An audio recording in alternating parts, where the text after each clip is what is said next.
Présenté aux professionnels des médias, les conclusions de la 8e conférence ministérielle du Forum pour la coopération sino-africaine FOCA, tenue au Sénégal les 29 et 30 novembre dernier. C'est l'objectif de cette causerie débat, organisée par l'ambassade de la Chine près le Bénin.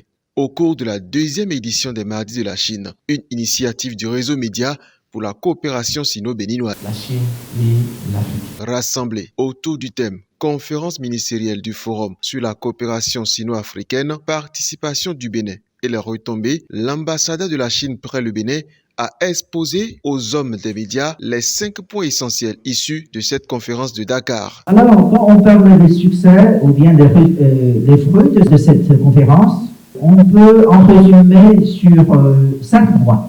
Premièrement, c'est l'esprit d'amitié et de coopération sino-africaine. Pour la première fois, dans le discours du président Xi Jinping, il a résumé l'esprit de cette coopération comme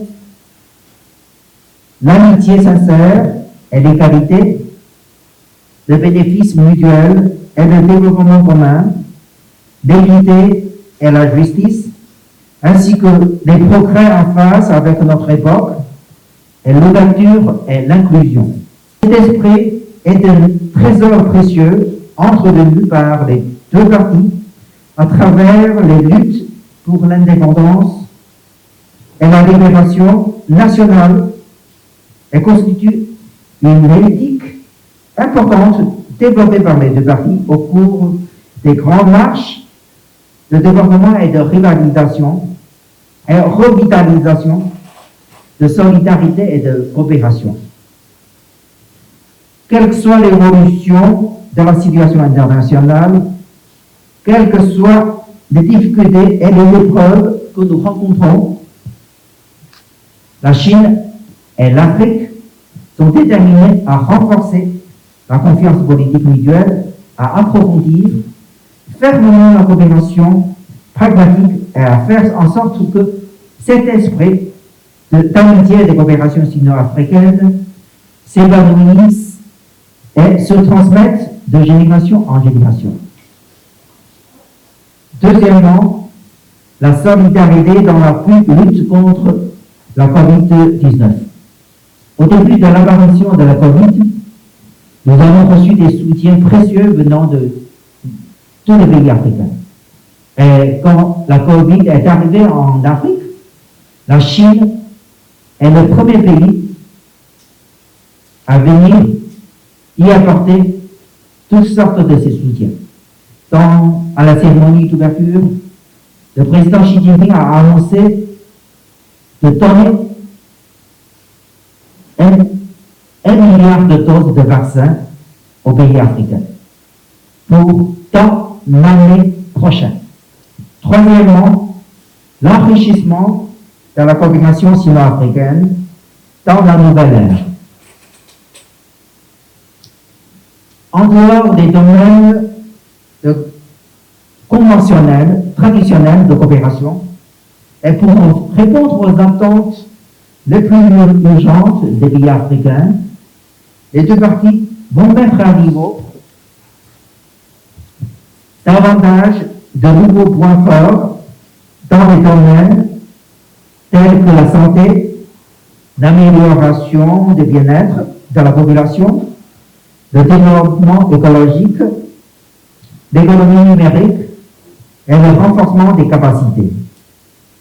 Quatrièmement, soutien à un véritable multilatéralisme. La Chine et l'Afrique font des forces importantes pour le maintien de la paix et le développement dans le monde.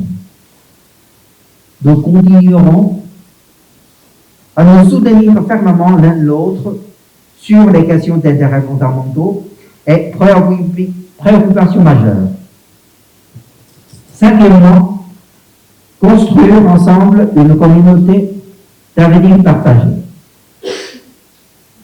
Face aux défis combinés du changement majeur et inédit et de la pandémie du siècle, le président Xi a fait 4 propositions sur la construction d'une communauté de destin partagé Chine-Afrique dans la nouvelle ère. La Chine apprécie l'accueil et le soutien des pays africains à l'initiative mondiale pour le développement proposée par le président Xi Jinping et travaillera avec les pays africains pour faire coïncider étroitement cette initiative avec la mise en œuvre du programme de développement durable de l'ONU à l'horizon 2030 et de l'agenda 2063. Occasion pour la présidente de l'Union des professionnels des médias du Bénin de remercier toutes les parties prenantes à cette édition des Mardis de la Chine. Je voudrais saluer surtout toute l'équipe avec laquelle il travaille, parce que chaque année, il y a beaucoup d'améliorations, il y a beaucoup d'éléments positifs qui entrent en ligne de compte. Et je suis sûre que à l'approche de la fin de l'année, chaque acteur de médias se demande est-ce qu'on aura l'invitation de l'ambassadeur. Bravo à tout le monde parce que chacun repart d'ici ce soir avec un colis. On va dire que c'est Noël avant Noël et que c'est déjà les bonnes nouvelles de la fin de l'année qui commencent. Je voudrais souhaiter que ces moments de fin d'année se passent très bien pour chacun d'entre nous. Au terme de cette causerie débat, l'ambassadeur a offert aux participants, suite à un jeu tombola, plusieurs lots, dont des enregistreurs, des tablettes, des télévisions et des ordinateurs.